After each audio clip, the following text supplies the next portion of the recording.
Je voudrais vous remercier pour les innombrables retours hyper sympathiques que j'ai reçus de votre part suite à la vidéo que j'ai faite sur les hauts potentiels. Vous avez adoré et je pense qu'effectivement, il était temps de proposer quelque chose qui convienne au plus grand nombre et surtout qui permette d'expliquer notre mode de fonctionnement quand on est dans le haut potentiel, parce qu'on peut se sentir complètement exclu. Et en tout cas, vraiment, merci de vos retours parce que ça me prouve que on ne s'est pas trompé de le faire. Aujourd'hui, on va voir 10 signes inattendus qui montrent que vous pourriez avoir une intelligence supérieure. Alors, c'est pas tout à fait dans le cadre des hauts potentiels, mais vous allez voir que ça peut coller à certains égards. On y va, c'est parti. D'abord, il faut savoir qu'une personne qui a un haut potentiel, a un rapport très particulier avec le blasphème, avec l'amour de l'humour noir, ok, et puis souvent des chats. Alors, on va voir c'est quoi les caractéristiques de ceux qui ont un QI élevé, et puis quelles pourraient être aussi les nuances, d'accord? Naturellement, on va traiter ce sujet avec beaucoup de légèreté. Peut-être, vous n'êtes pas le travailleur le plus attentif, et parfois votre partenaire se plaint que vous ne vous couchez jamais au même moment. Seulement voilà, il y a une chance que votre intelligence soit au-dessus de la moyenne. Donc je vais vous donner 10 signes vraiment inattendus d'une haute intelligence. À vous de vérifier s'il y a des coïncidences. Ok mes chouchous? Super. D'abord, est-ce que vous êtes gaucher? Ok. Dans un monde de droitiers, être gaucher, ça semble un avantage assez douteux. Maintenant, vous devez savoir que les gauchers doivent utiliser des ciseaux spéciales, changer le placement de la souris d'ordinateur, de supporter parfois certains préjugés ou certaines superstitions. Et il y a une étude qui a été menée l'année dernière et qui a révélé une relation significative entre la domination des gauchers et la réussite en mathématiques, par exemple. Bien qu'il y ait aussi une dépendance significative de l'âge, du sexe et du type de travail. C'est vrai. Mais quand même, les gauchers avaient vraisemblablement des appétences pour les mathématiques. La deuxième chose, est-ce que vous êtes ordonné ou pas? Si vous n'êtes pas très ordonné, il y a des chances que ce soit un signe de haut potentiel, ok, ou d'une intelligence supérieure. Les bordéliques vont me bénir, vous allez voir. Des managers et des gens qui travaillent au bureau ont besoin que leur table de travail, leur espace soit propre. Pour eux, c'est vital. Et parfois, j'ai vu, pour certains managers, c'est vital même comme l'air, d'accord?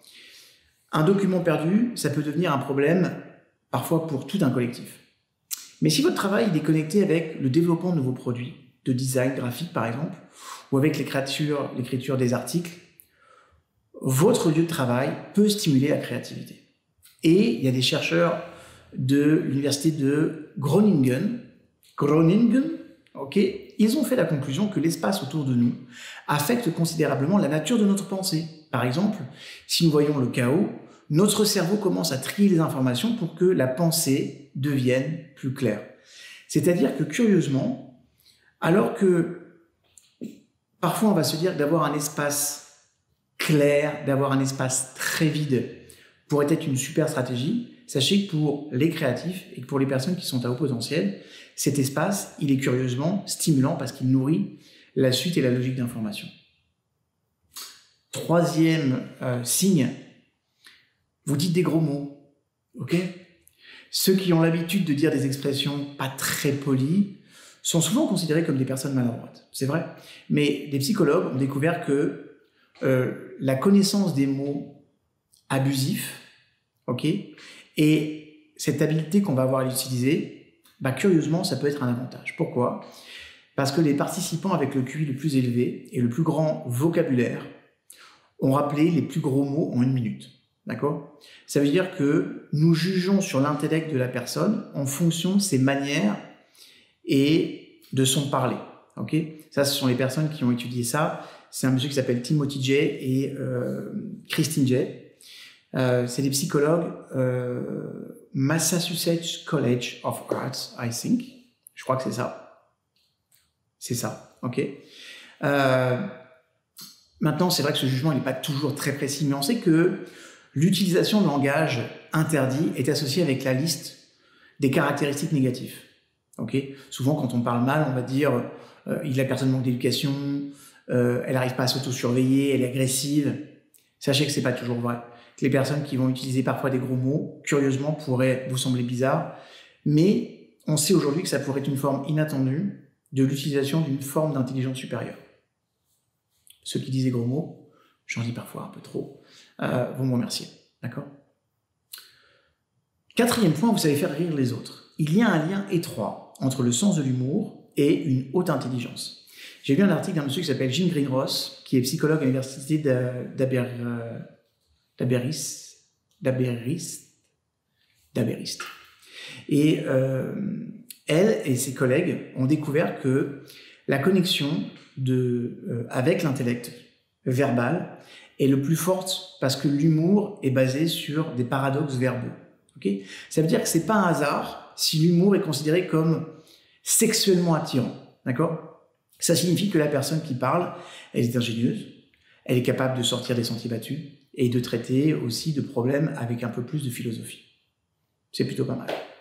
Autre chose, et c'est le cinquième point, vous êtes un hibou. Ça veut dire quoi? Ça veut dire que malgré la perturbation des rythmes biologiques, les veillées nocturnes peuvent nuire à la santé. C'est vrai, mais il y a des études qui montrent, par rapport aux lève-tôt, les hiboux conservent leur concentration plus longtemps et se fatiguent plus lentement.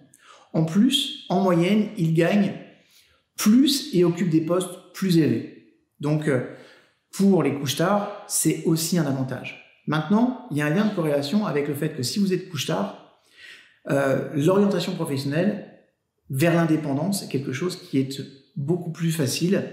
Pourquoi? Parce qu'en fait, souvent, quand on est couche-tard, on a besoin d'organiser et structurer son temps par rapport à son emploi du temps à soi et pas à une structure extérieure. Donc, on a remarqué que les personnes à haut potentiel ont aussi cette capacité à vouloir se lancer dans l'entrepreneuriat pour organiser leur vie autour de leur vision du monde. Petit point de détail. Sixième point, vous avez et vous aimez de l'humour noir. Ok? Les morgues, l'identification des corps, un chirurgien qui soulève le drap. Ok?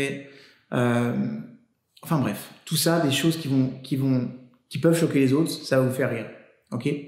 Et c'est vrai que ce genre d'humour, c'est pas apprécié par tout le monde. Mais les recherches de chercheurs, c'est des recherches australiennes, ok, montrent que les fans de ce genre d'humour démontrent en moyenne un niveau d'intelligence plus élevé que les autres, parce qu'ils sont capables de dérision, de prise de distance. C'est quoi la liaison? C'est quoi le lien? En fait, même si c'est pas toujours super clair, ça peut être expliqué par le fait que lorsque nous décodons une blague, nous utilisons des processus cognitifs extrêmement complexes. Et indépendamment du niveau d'intellect, le manque d'intelligence baisse la capacité de compréhension de l'humour noir, comme de l'humour ordinaire d'ailleurs. Plus vous êtes intelligent, plus vous avez accès à l'humour, et plus logiquement, vous aimez ce qui est drôle. Septième point, septième signe, vous avez une tendance à vous inquiéter beaucoup.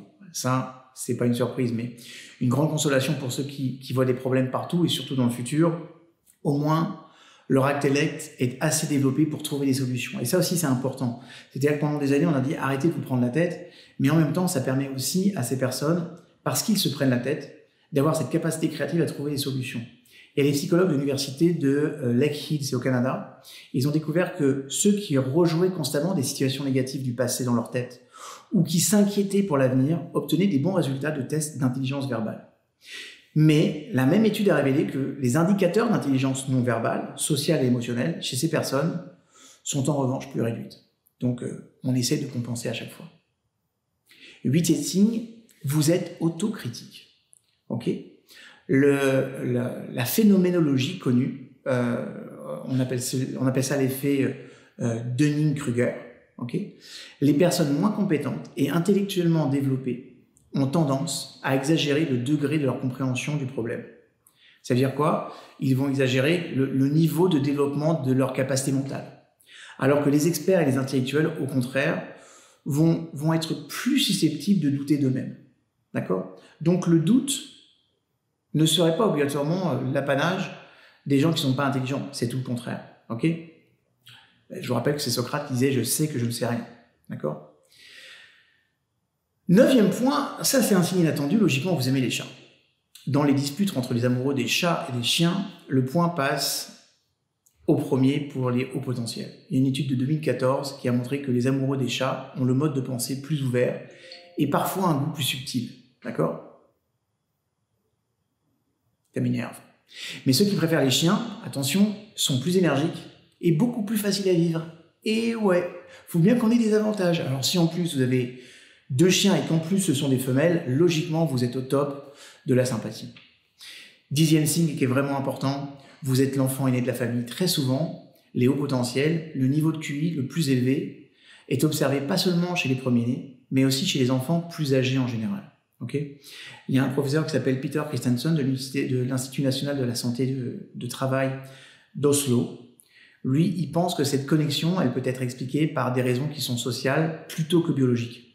Vous savez, notre premier enfant, très souvent, en tout cas le plus âgé, c'est un miracle et en même temps c'est une angoisse. Donc il a souvent beaucoup plus de pression. On va faire plus attention à lui, on va être plus exigeant avec lui. Le 2e, le 3e, le 4e enfant, souvent on est rodé, on a moins de peur, on a moins d'angoisse, donc on lui met beaucoup moins de pression et on a moins d'exigence aussi très souvent. C'est pour ça que les petits derniers sont souvent ceux qu'il faut booster le plus parfois, notamment au niveau des études. Mais on sait que les enfants âgés doivent être aussi plus responsables. Et ça donne certainement un effet sur leur attitude envers l'apprentissage, c'est certain. Voilà en tout cas ce que je voulais partager avec vous. Ces 10 signes-là sont à prendre avec le fun, mais regardez si vous vous retrouvez à l'intérieur, et puis si vous vous retrouvez à l'intérieur, ça veut dire que vous avez un haut potentiel. Et que par rapport à ça, ça sert à rien de se prendre le chou et de s'auto-flageller. Vous êtes ce que vous êtes. La question c'est, qu'allez-vous construire de votre vie avec ce que vous êtes en mettant au service du bien-être, de votre bien-être et de celui des autres. C'est la seule réflexion que vous devez avoir. Le reste, ce n'est que littérature. Et si on vous dit quelque chose qui ressemble au contraire de ce que je viens de dire, envoyez-les sur les roses. Je vous aime, partagez, mettez dans les commentaires ce que vous avez pensé de ces 10 signes et où est-ce que vous vous retrouvez. J'aimerais bien savoir, ça m'amuse. À très bientôt mes amours.